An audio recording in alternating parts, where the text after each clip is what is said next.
Hi,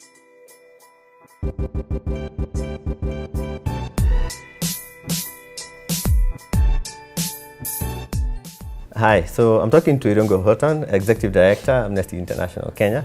And we were talking about your experience getting involved in the gender agenda in Africa, and the Maputo Protocol and all the issues that have emerged and the progress that's been made in some respects, the global movement, Me Too, Time's Up. But I'd like to go back just a little bit, quite a little bit to the beginning.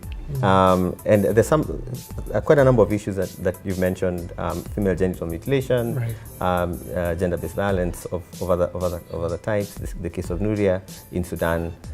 What were the hardest issues at the beginning to get countries to adopt and ratify the Maputo Protocol? So I think there were 4 that were stated, and 4 that the lobbyists and the activists had to transform in order for countries to go ahead and sign up to the protocol, and then more importantly to implement its provisions.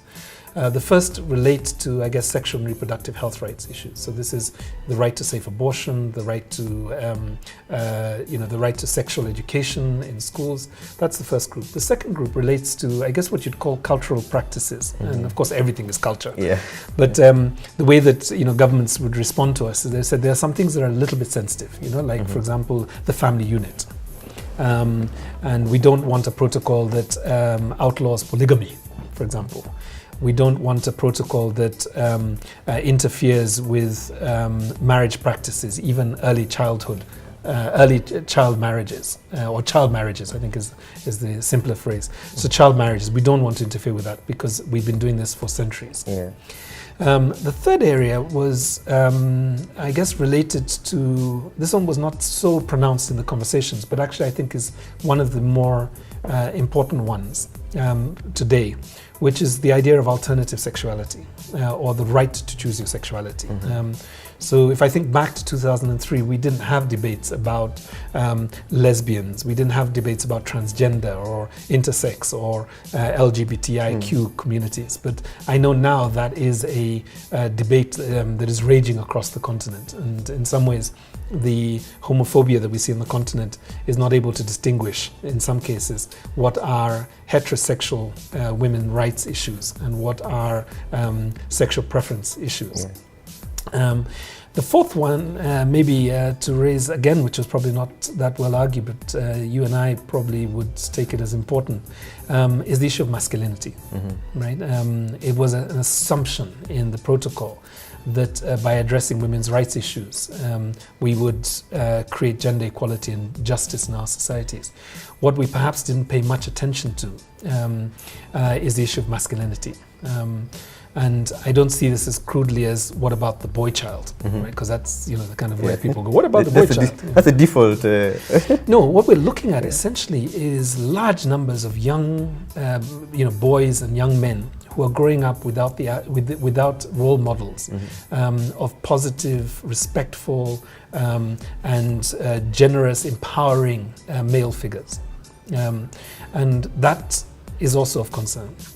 The negative masculinity that we do see is, bravado, arrogance, righteousness, overpowering, domineering men who, sleep around at will and disrespect women in their spaces.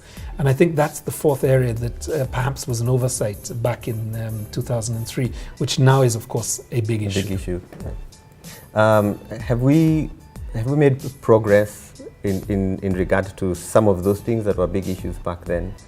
I know we've made progress in terms of the movement of the protocol. Right. We've gone from a handful of countries at the beginning to 40, I think, now.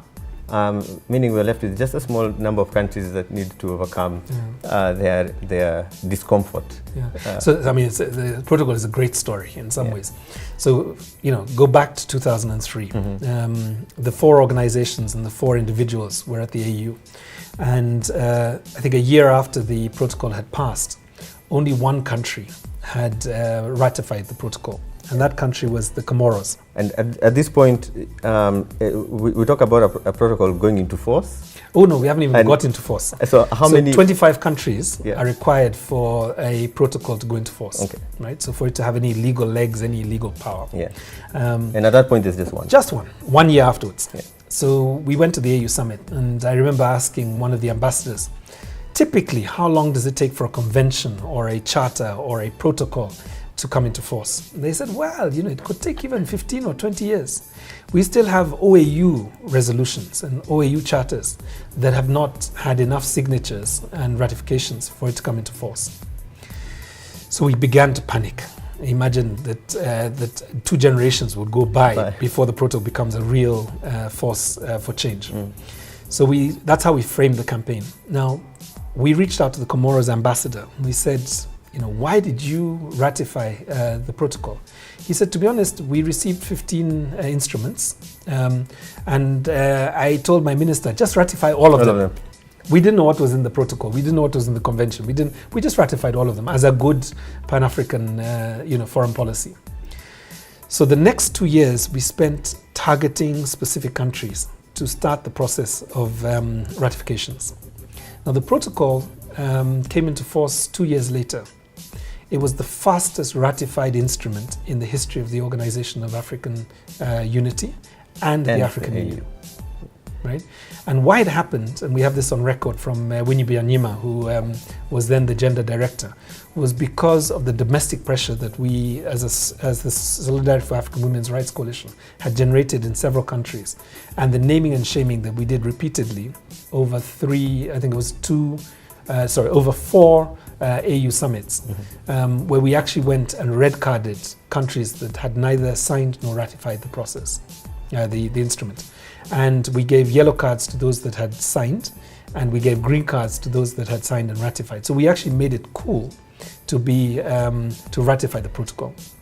And it came into force. And I think that momentum has continued. So I think one of the things that I'm present to is the power of civic action with reformers in the African Union and within African governments, and the potential that has to move things much faster than we had seen in the past. Yeah. And it's just hearing that makes me wonder what other protocols could benefit from that approach. Yeah. I mean, all the protocols and conventions should have domestic civic movements underneath them. Otherwise, they will neither not get ratified, or when they're ratified, they'll be promptly forgotten. Which is probably the case with quite a few. Yeah, some of those are dead legislation. This is mostly, I think, due to the protocol, the progress we've seen in bringing, in efforts to bring child marriage to an end, in ending female genital mutilation. Among all these issues, which ones do you, in your view, from where you see it, have moved the farthest? So I think if you looked at, and there are various data sets out there and institutions that are looking at this across the continent. I mean, I think the ones where we've had quite a lot of success is in political representation of women. The concept of women as state officials or as elected or appointed officials is fairly much understood across the continent now. We may not have gone very far in terms of the numbers, but it's no longer an issue. The second, I think, would relate to the right to universal healthcare and education. So going back to 2003, if you step back even 2 years to 2001, it was almost considered to be a communist argument to argue that there should be universal healthcare or universal education. Right? It sounded very socialist. It was very socialist, and you had to have come from Moscow to suggest this. It was, So I think that's now transformed. We have a developing state in many of our countries, and we have now ministries that focus primarily on women, and also many that now have funds specifically set up for affirmative action. So I think the other one would be affirmative action in terms of not just in terms of political representation, but also in terms of resources to women's groups and economic cooperatives. All right. Well. We'll take a short break, but when we come back, we'll talk a little bit about how we're working with the data and the evidence on these issues, and how we're using it for our own work in advocacy and in moving this agenda forward. We'll be back.